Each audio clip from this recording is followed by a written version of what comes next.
Olá, amigas e amigos do podcast Casos de Júri. Meu nome é Vinícius Vargas e estamos aqui novamente para mais um episódio espetacular sobre um caso real e concreto ocorrido no Tribunal do Júri.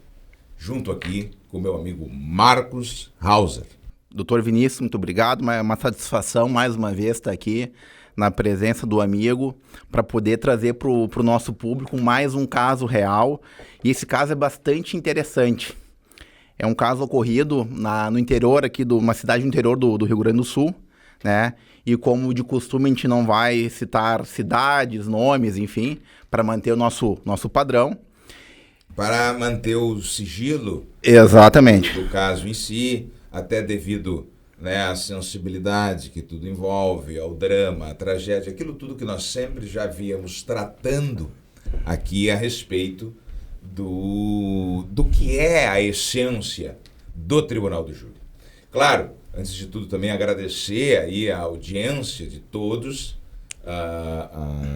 do nosso podcast. É muito importante a presença de todos vocês, desse público qualificadíssimo, que nos segue tanto no Instagram e se inscreve também no canal do YouTube, ativando lá o sininho das notificações. Vamos ao que interessa, então. Público. Vamos ao que interessa e vamos começar do começo.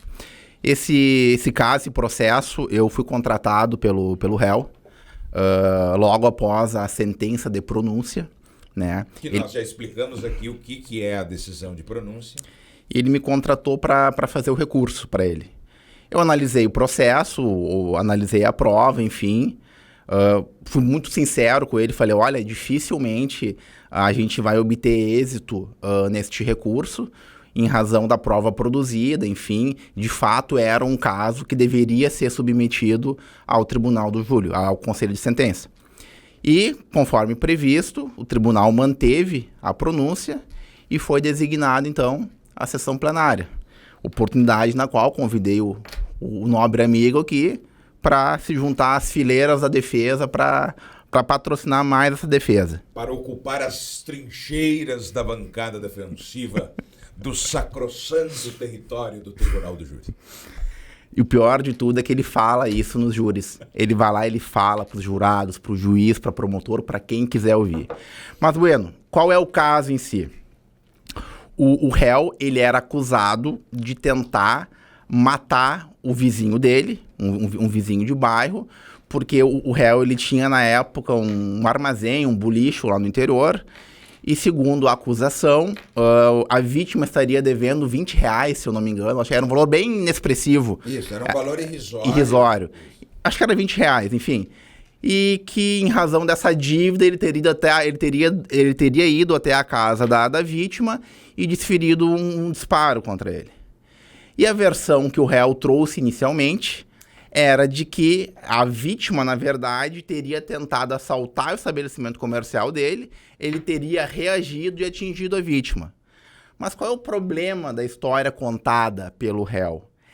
A história contada pelo réu era refutada por todas as testemunhas ouvidas em juízo. Todas as testemunhas, todas aquelas, claro, eram familiares da vítima, né? Vizinhos, inclusive. Porque eram testemunhas oculares. Oculares, exatamente. Que viram como e onde o fato ocorreu. De modo que a versão contada desde a fase policial, inclusive, desde a fase policial, das indagações, era absolutamente inverossímil. Ela era totalmente incompatível com o que tinha dentro do processo. O réu contava, e inclusive, Marcos, é importante que se faça um parêntese aqui, no sentido de que, claro, né, nós fomos antecedidos por outros colegas, né? Nós sucedemos outros colegas. Então, na verdade, o réu contava a versão tanto na fase policial como na fase do interrogatório judicial na fase do sumário perante o juiz de direito. De modo que é importante o parênteses de que é necessário que se tenha que até nossos colegas, né, Marcos, tenham responsabilidade ético-funcional e moral ao assumir uma defesa criminal, num processo criminal. Porque não é brincadeira. Né? Neste caso aqui, estávamos tratando de uma tentativa de homicídio qualificado, né, Marcos? Exatamente, duplamente qualificado. Duplamente qualificado, que, digamos, tem toda a severidade da classificação delitiva dessa espécie de crime. O hediondo, por ele ser um crime hediondo, ele tem um sistema mais rigoroso de execução da sua pena, enfim, vedações de uma série de benefícios. Exatamente. Depois na execução penal, e um apenamento considerável, porque mesmo, digamos, 12 a 30 anos de reclusão, com a diminuição da pena de 1 a 2/3 em razão da tentativa. Então vejam bem, nós estamos falando aqui de, no mínimo 4, 5 anos. E a redução, nesse caso, seria de 1/3, né? Porque a vítima foi efetivamente atingida. E foi bem atingida. Bem atingida. Foi bem atingida. Quase foi a óbito, né? Então, digamos assim, seria uma redução na fração mínima, porque o acusado teria chegado muito próximo da consumação. Então, muito nós estamos próximo. falando aqui do mínimo 8 anos de reclusão. Numa condenação aqui.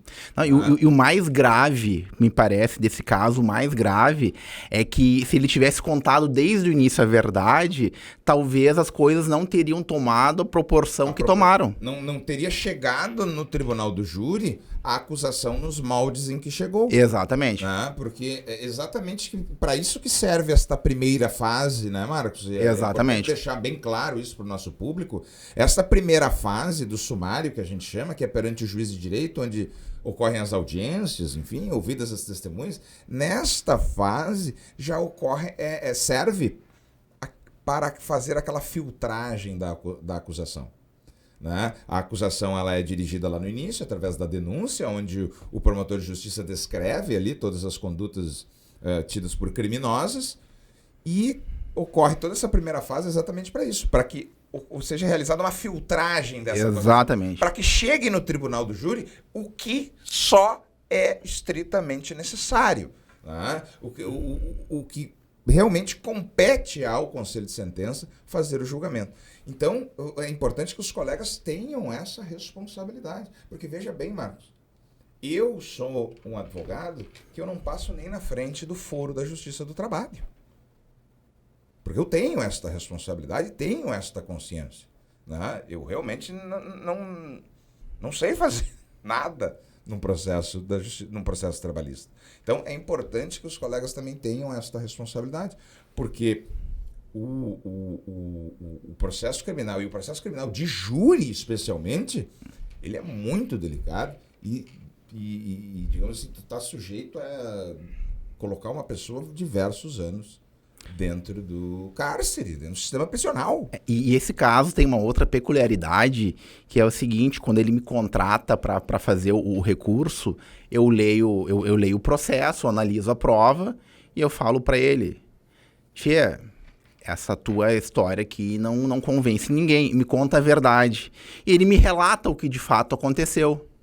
E aí eu questiono ele: cara, mas com essa tua história, por que tu não contou essa história? Essa história, se ela não te absolve num primeiro momento, ameniza bastante a tua situação. Consideravelmente. Eu me recordo desse fato. E aí ele me disse o seguinte: não, é porque o meu advogado anterior me orientou a negar. E aí é que tá a questão da responsabilidade. Essa conta o advogado tem que fazer. O advogado é o primeiro juiz da causa. Exatamente. Cabe a ele analisar, porque nem sempre a negativa de autoria é o melhor caminho. Nem sempre.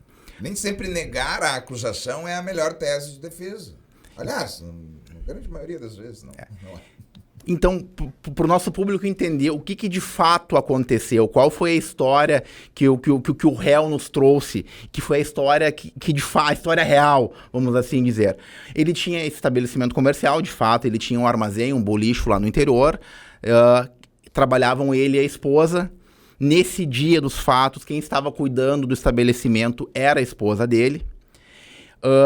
Nesse momento ele estava fazendo cobrança porque era na época do caderninho ainda, esse fato era de 2006, quer dizer, na época eu não era nem formado ainda, nem advogado, acho que o doutor Vinícius também não era advogado em 2006, enfim. Estava na academia ainda. Então um fato muito antigo. Então tinha lá a anotação nos caderninhos, chegava lá, cobrava, enfim. Ele estava fora do estabelecimento. É o fiado, né? É o fiado. O fiado. O fiado, o caderno do fiado, exatamente. É que faz tanto tempo que isso não existe mais que eu não lembrava nenhum nome. E o que acontece então? A vítima, né, supostamente sob efeito de álcool ou alguma substância entorpecente, teria ido até o estabelecimento comercial e pedido alguma coisa, algum produto, enfim, ao que a esposa do réu teria dito: olha, eu não posso te vender fiado porque tu tá devendo e o fulano falou que só vai te vender quando tu acertar o que tu deve. E nisso, como resposta a essa afirmação da esposa do réu, a vítima teria dito o seguinte: será que a gente não pode acertar de outro jeito? E nesse momento já teria tentado pegar ela na mão, puxar ela para dar um beijo, para abraçar, enfim. Ou seja, ele tomou uma atitude assim, com uma conotação sexual. Exatamente. Vamos dizer assim, uma insinuação, uma investida lasciva. Isso, Ele assediou a esposa do réu. Se passou. Se passou, isso. Vamos falar a verdade.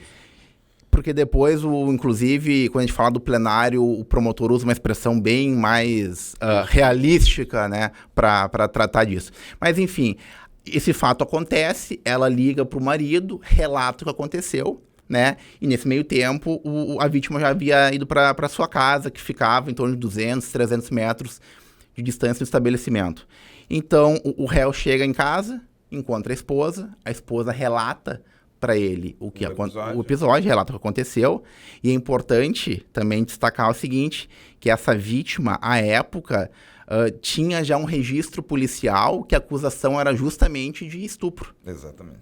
E todo o bairro ali sabia desse fato.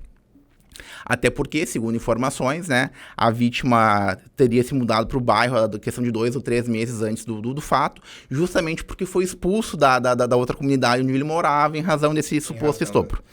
Então é importante que se diga que na época em que o fato acontece, a vítima tinha recém-chegado ali na região e ele já vem para ali, e muito embora é importante que se diga que depois, muito tempo depois, ele venha a ser absolvido dessa acusação. Verdade, a vítima, né? verdade. A vítima venha a ser absolvida, mas naquele momento do fato, a fama da vítima era de um criminoso sexual. Ele respondia a uma acusação por crime sexual. Então ele tinha uma fama. Ele já tinha uma fama. Então esse é o clima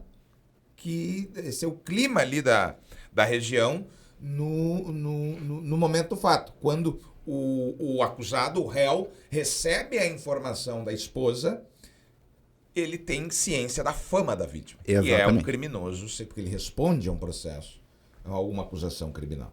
E aí? E aí o que acontece? Então, de posse dessa informação prestada pela esposa, ele pega uma arma que ele tinha, uma arma sem registro, diga-se de passagem, coloca na cintura e vai até a casa da vítima para conversar com ele, tentar esclarecer os fatos. E é importante que se diga que, segundo o réu... Isso foi ele que contou. Ele que contou, né? Na verdade, ele foi tirar as caras. Foi tirar as caras, vamos falar aqui o terra-terra, né? Ele foi tirar as caras com a vítima, né?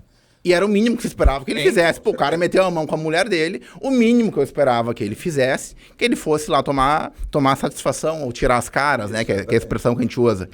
Ele vai até a casa da vítima, bate palma, enfim, quem atende é a filha da vítima, uma criança pequena, acho que 5, 6 anos de idade, e chama o pai. Ela chama o pai, e a vítima, quando sai, ela é confrontada pelo réu. Que o réu toma satisfação, tira as caras, pô, tá mexendo com minha mulher e tal, e não sei o quê. E segundo a versão trazida pela vítima, ele teria então mostrado uma faca. A vítima teria mostrado uma faca. É a versão do réu. A versão do réu, isso. A versão do réu é que a vítima teria mostrado uma faca para ele. Oportunidade na qual então ele teria sacado o revólver dele e efetuado um disparo pro chão. E aí, ao que a vítima teria dito então para ele: homem que é homem, atira para matar e não atira pro chão. E nesse momento, já possuído pela raiva, pela violenta emoção, ele então efetua um disparo contra a vítima, atingindo o abdômen dele. Foi só um? Foi um. Porque o outro tiro ele atira para o chão. Foram 2 tiros, sendo que só um atingiu a vítima. Então, quando ele atinge a vítima, quando ele vê aquela situação, ele se apavora e foge. Aí os vizinhos socorrem, levam para o hospital e, felizmente, ele não veio a óbito. E é essa... Ele até vem a óbito depois, né? Posteriormente... esse é um fato interessante. Passado alguns anos depois desse fato, 2 ou 3 anos depois, em circunstâncias não muito bem esclarecidas, essa mesma vítima vem a óbito também por disparos de arma de fogo. Quer dizer, ele já tinha uma predisposição a morrer desse jeito, né? Porque, ao que tudo indica, né? Porque não era a primeira vez que tinham tentado. Ele já tinha uma predisposição, assim, a morrer por chumbose aguda. Né? Verdade. Então, essa é a versão que o réu nos trouxe, né? E aí a gente pergunta, mas tia, por que tu não contou isso lá? Né? Porque, tudo bem, a versão pessoal dele era de uma legítima defesa, que até era viável, claro, que demandaria dilação probatória, enfim, ele não conseguiria ser impronunciado num primeiro momento, fatalmente ele iria ser submetido ao julgamento no plenário do júri, só que me parece que a qualificadora do motivo fútil, que seria a dívida de R$20, já cairia por terra. E o próprio modo que impossibilitou a defesa da vítima, igualmente. Porque se a pessoa te confronta, homem que é homem atira pra matar, não atira pro chão. Né, Marcos, é importante que se diga aqui também que as circunstâncias qualificadoras, elas agravam a acusação, né? Elas tornam a acusação mais grave. O apenamento. Né? O apenamento é maior. Então, e aí voltamos a falar desta primeira fase do processo de júri, que serve como um filtro, né, para que só vá à sessão do julgamento aquilo que realmente precisa ser submetido ao conselho de sentença. E neste caso, já estabelecendo esta versão, exatamente, já cairiam as 2 circunstâncias qualificadoras que estavam descritas pela acusação. E ele já chegaria no plenário do júri com uma acusação de uma tentativa de homicídio na sua modalidade simples, né, que não é um crime hediondo, o apenamento mínimo é a metade, né? Então, quer dizer, já teria amenizado muito, né? Então, é importante que seja assim, quando a gente tem um problema de saúde, né, a gente procura o médico, né? Quando a gente tem um problema, uma questão... Quando quer construir uma casa, procura um engenheiro. Eu queria dizer da especialidade. Sim. Que agora não quando tem um problema cardíaco, tu procura um cardiologista. Quando tu quer fazer um procedimento estético, tu vai num cirurgião plástico. Né? Então, quer dizer, quando tu tem um processo criminal, tu vai num advogado criminalista. Quando tu tem um processo criminal de júri, tu vai num criminalista de júri. Né? Então, exatamente. Tem mais isso, porque o cirurgião, tem o cirurgião geral, tem o cirurgião... tem o neurocirurgião. E tem o cirurgião plástico. Então, quer dizer, são essas especialidades dentro de uma mesma área. Então, é importante isso, que a pessoa tenha essa consciência. E mais ainda, a responsabilidade, volto a afirmar, a responsabilidade ético, moral e funcional dos nossos colegas. Né? Exatamente. Bom, isso posto, o que a gente combinou então com o réu? Olha, vamos pro júri e tu vai contar exatamente essa história que tu me contou do assédio no bar, que tu vai até a casa dele, que ele te provoca, que ele te instiga a atirar contra ele, enfim, conta o que de fato aconteceu. Que ele te puxou uma faca, enfim. Ok, combinado. Chegamos no dia do júri. E é aqui que mora o grande segredo do episódio de hoje. Que, né, o Dr. Marcos chega no júri e ali, digamos assim, o júri já começa a ser realizado antes do juiz fazer o pregão. Sim, exatamente. Antes do pregão, antes do sorteio, antes de qualquer coisa. O que acontece? Eu chego lá, o promotor já se encontra, ele chegou, doutor Marcos, como vai o amigo e tal? Podemos conversar um minutinho? Eu digo, claro, sem problema. E aí o promotor, que aliás muito competente, diga-se de passagem, competente e probo, ele me chamou assim, doutor. E leal, né? E leal. De tudo leal. Sempre leal nos júris dele. Ele chegou assim, doutor, o senhor não vai me contar essa historinha que o seu cliente contou lá na fase do sumário da culpa, porque não vai colar, né? Eu falei, não, doutor, o senhor me conhece, o senhor sabe que eu sou sério, eu não vou vir contar a história da carochinha aqui, né? Nem pro senhor, nem pros jurados. Nós vamos contar o que de fato aconteceu. E aí, E aí, naquele momento, né, eu posso falar porque eu tava junto. Sim, né, aí eu chamei o doutor Vinícius, vem cá, participa aqui. E aí nós revelamos, então, o que não é uma praxe, né? Antes do julgamento, nós revelamos a versão que o réu... Não, na verdade, o promotor nos conta.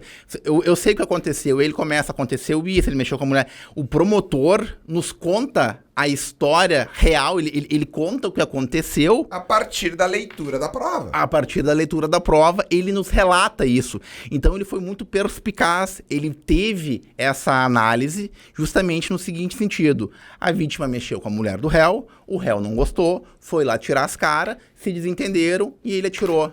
E o promotor sabia... Entendeu assim. A única diferença a divergência, né, que existia entre a versão do réu e o entendimento do promotor era a questão da faca. Por que a questão da faca? O promotor também foi muito perspicaz. Ele falou o seguinte, se tivesse faca, por que não acharam a faca? Porque ninguém encontrou essa tal de faca. Ninguém fala que encontrou uma faca do lado da vítima quando foi socorrer ele. Então, realmente, ficou essa divergência.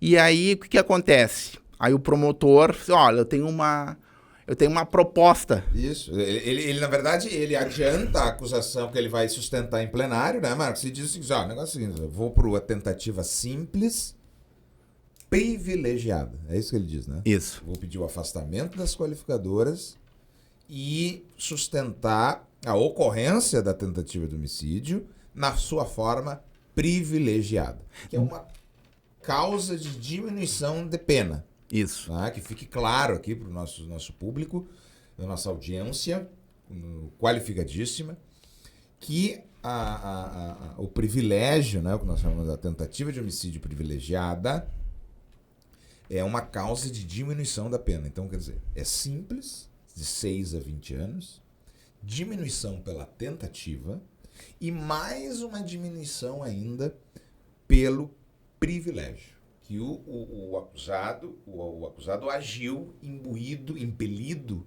né, de uma violenta emoção, um relevante valor social ou moral, após, logo em seguida, que fique claro, esse marco temporal é o que consta da lei, logo em seguida a injusta provocação da vítima. Exatamente. Mas tem um outro detalhe importante.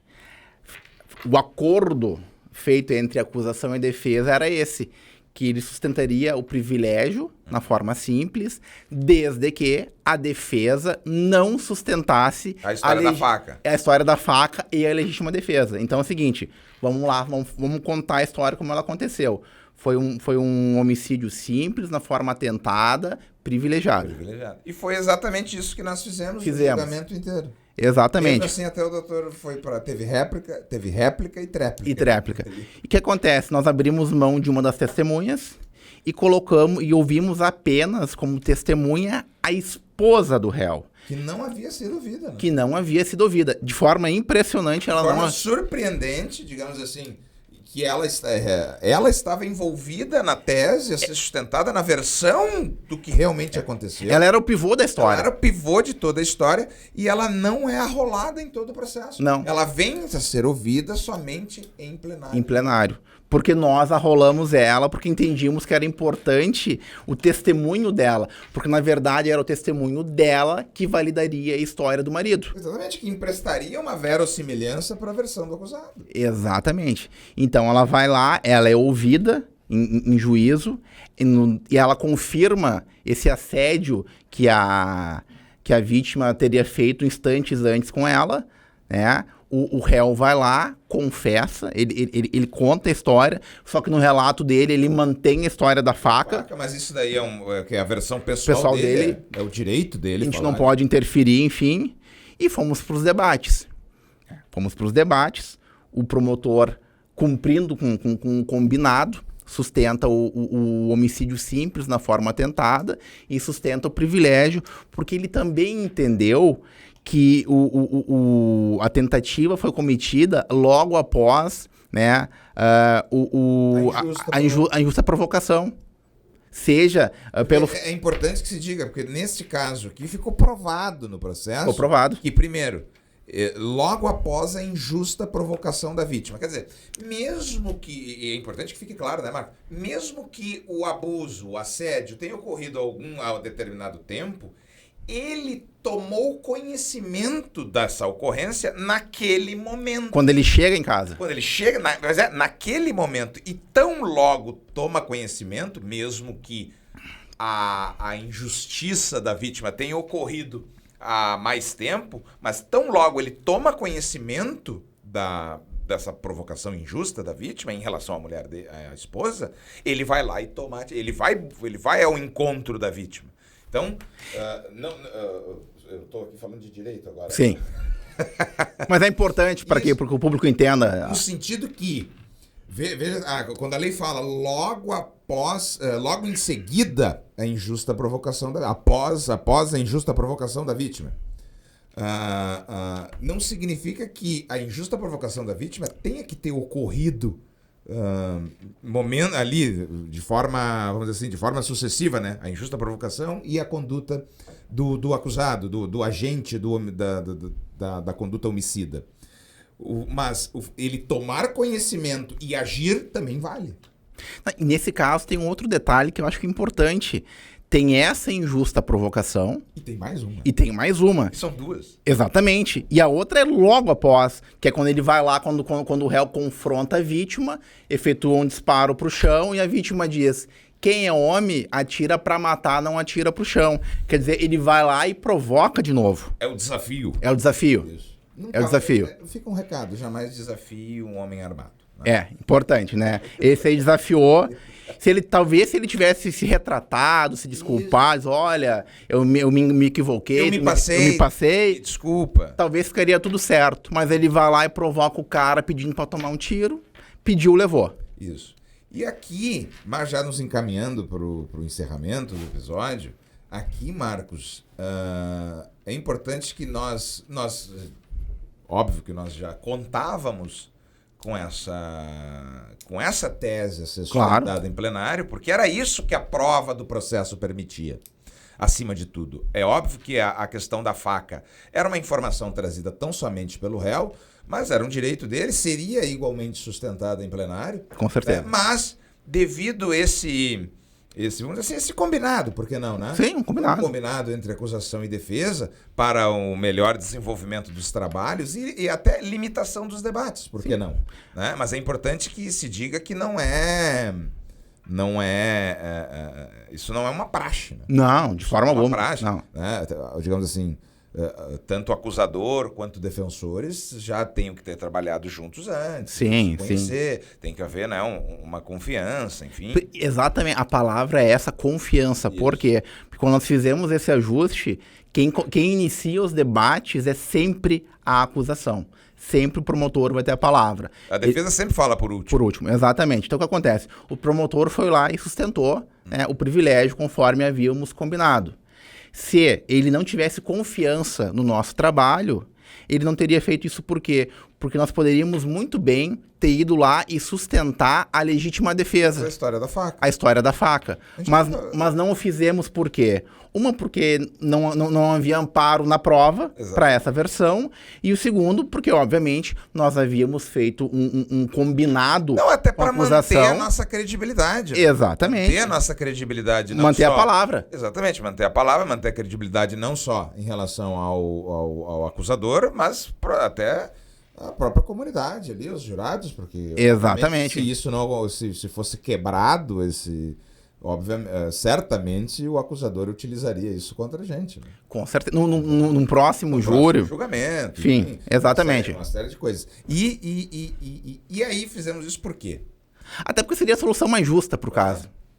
Com certeza. Mas, Marcos, é importante que nós fizemos isso, que se diga que nós fizemos essa questão, nós trabalhamos desta forma, mas mesmo assim saímos com um resultado favorável. No sentido de que não restou nenhuma sanção, nenhuma punição para o acusado, na medida em que nós já contávamos com uma pena naqueles moldes, nós já contávamos com o cálculo de pena dentro daquele número e que a partir daquela pena ocorreria a prescrição. Exatamente. Isso para que o pessoal entenda, é quando caduca, né? O crime. Exatamente. Caduca. E ocorrendo a prescrição, a consequência, o corolário, lógico, é a extinção da punibilidade do acusado. Né? Então, veja, ocorrida a prescrição, ele saiu, vamos dizer assim, sem nenhuma pena, sem nada. Ele foi condenado, mas estava livre. Exatamente. Ele restou condenado nos termos que a acusação pediu e que a defesa pediu.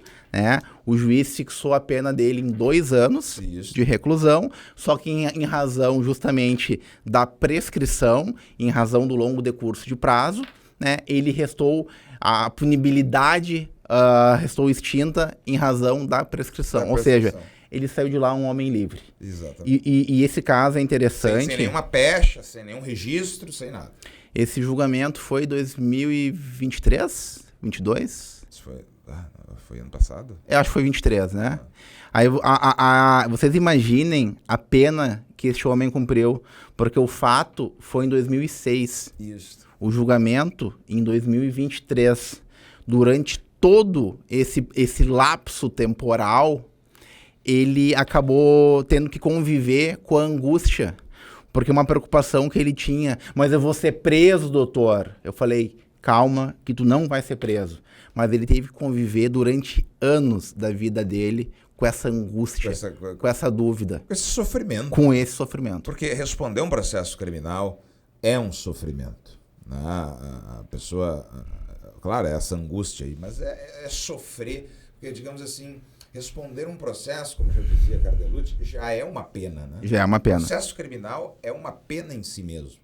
Então, essa carga, esse estigma de uma acusação criminal, até neste caso aqui, é um exemplo disso, porque a vítima estava respondendo um crime sexual, não havia resultado, tanto que o resultado depois foi absolvição, né, conforme constava do processo, mas ele já tinha a fama de estuprador. E pra gente ver como é absurdo esse caso, assim, a demora no julgamento, uma das colegas que acompanhou o julgamento, a doutora Luísa, na época dos fatos, ela estava no ensino médio. Vocês imaginem o tempo. Ela estava no ensino médio, fez a faculdade, se formou, virou advogada, e só depois o réu foi julgado. Eu, na época do fato, ainda não era advogado. Sim, mas essa é um dos grandes assim, dilemas do sistema de justiça criminal. Primeiro, por quê? Nós apuramos no presente um fato do passado a ser decidido no futuro. Então, isso realmente, na cabeça das pessoas que não estão acostumadas com a realidade do sistema de justiça criminal, é algo muito complexo. Segundo, o tempo do sistema de justiça criminal. O tempo de justiça criminal, ele é absolutamente incompatível com o tempo da nossa sociedade. As coisas na nossa sociedade acontecem de uma forma muito dinâmica e muito rápida. O processo não é assim. E é por isso, né, Marcos, e tu escuta isso também, e nós trocamos essa ideia N vezes. Por isso que os fatos acontecem, as pessoas são acusadas, são processadas, e lá na frente, quando elas eventualmente são condenadas, elas são condenadas por um fato ocorrido há muito tempo, que elas estão numa realidade absolutamente diferente. Diferente. Totalmente diferente. Que quando o sujeito cometeu aquele fato, ele tinha um outro pensamento, uma outra cabeça, enfim, e quando ele lá recebe, vem eventualmente a receber uma sanção criminal, é outra realidade. Daqui a pouco ele já constituiu família, ele tem filhos, ele já trabalha, ele já está em outra realidade, ele vamos dizer assim, se afastou daquele meio. Então, realmente é um dilema muito grande e nós, criminalistas, temos que saber mensurar isso. Temos que saber ponderar todas essas coisas. E nesse caso pontual que a gente está tratando aqui hoje, ao longo desses 17 anos, desde o fato até o julgamento, o réu não apresentava uma anotação policial sequer. Ou seja, um cidadão íntegro, reto. Ele não tinha antecedentes nem antes do fato e tampouco depois. Ou seja, havia algum sentido em punir ele 17 anos depois por aquele fato? Não havia o menor sentido. Mas, como a gente costuma dizer, os jurados são sábios e souberam trazer para o caso concreto a melhor decisão. A melhor. Como ocorre? Como ocorre? Sempre, eu me atrevo a dizer sempre. Né? Sempre o júri traz a melhor decisão. Salvo raras exceções, porque é da vida. Salvo raras exceções, porque, digamos assim, aconteceram outros percalços antes de chegar no dia do julgamento. Então, assim, que ficar bem claro que a conclusão é mais ou menos como nós já havíamos tratado num outro episódio, de um outro caso até, né? É importante que quem não assistiu esse episódio referente também à mudança de estratégia, a mudança de versão para o dia do julgamento do júri, assistam esse episódio, acho que é o episódio número 2. Assistam esse episódio, porque é exatamente isso. Né? Era uma versão contada desde lá da fase da polícia, e aqui houve então uma modificação assim, total, né, de versão em que ele mostra o que efetivamente aconteceu. Outra, nós chegamos à conclusão também de que é importante que tenha a responsabilidade do advogado que vai assumir uma defesa num processo de júri, né? Que ele assuma realmente e que seja responsável nessa assunção de defesa. Ele conheça efetivamente o que pode ser sustentado, né, Marcos? E, acima de tudo, esta visão, essa sensibilidade e esta, vamos dizer assim, visão além do alcance, no sentido de que, enxergando até a pena, né, que seria aplicada a existência aqui de uma prescrição. Não, e esses dois casos têm uma coisa muito em comum que eu acho interessante a gente ressaltar, que é o seguinte: quando há essa mudança da versão apresentada no júri, a gente não inventou nenhuma história mirabolante. A gente pediu para os réus contarem a verdade, porque até então eles vinham mentindo para se eximir da responsabilidade, quando, na verdade, nestes dois casos, a única chance que eles tinham de serem absolvidos ou de terem uma pena menor, uma pena mais adequada para a prática delitiva, era contando a verdade. Contando a verdade, admitindo a autoria. Admitindo a autoria. E aí a importância do advogado dominar os processos do júri para conseguir ter esse entendimento, ter esse discernimento. Porque, na verdade, tu começa o processo na fase policial, mas tu já tem que projetar ele para o júri. O advogado de júri entra numa delegacia de polícia com o seu cliente, acompanha ele no interrogatório, já pensando no que vai sustentar lá no dia do júri. Exatamente. Esse é o verdadeiro advogado de júri. Ele entra na delegacia de polícia fazendo o júri. Ele faz... Eu vou olhar bem no seu olho agora.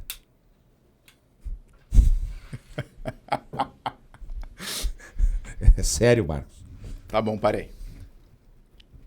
O advogado de júri, o criminalista de júri, começa a fazer o júri na delegacia de polícia. O tribuno do júri. O tribuno do júri começa a fazer o júri com o delegado de polícia.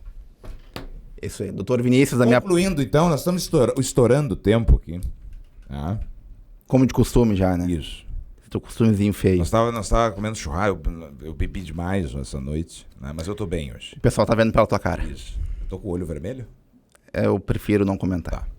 Então, agradecendo a audiência de todos, Aliás, é uma maravilha. Isso, eu adoro fazer isso aqui. Porque é o meu instrumento, não só o meu instrumento de trabalho, mas o meu instrumento de vida é a minha palavra. É o que resta para mim, é a minha palavra.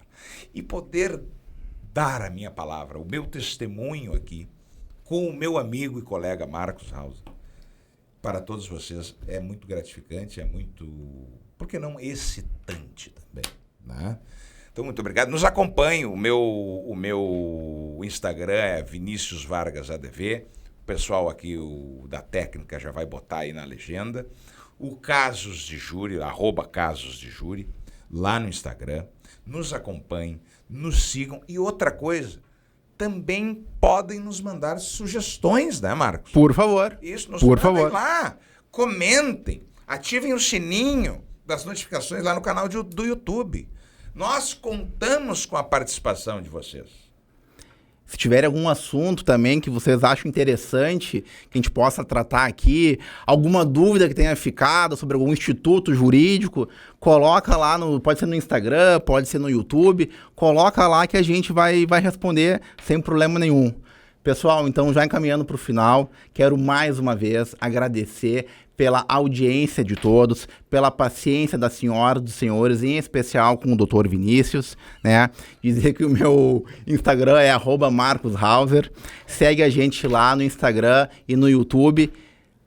E em breve teremos mais episódios, mais histórias interessantíssimas. Contamos com a audiência de vocês. Um beijo!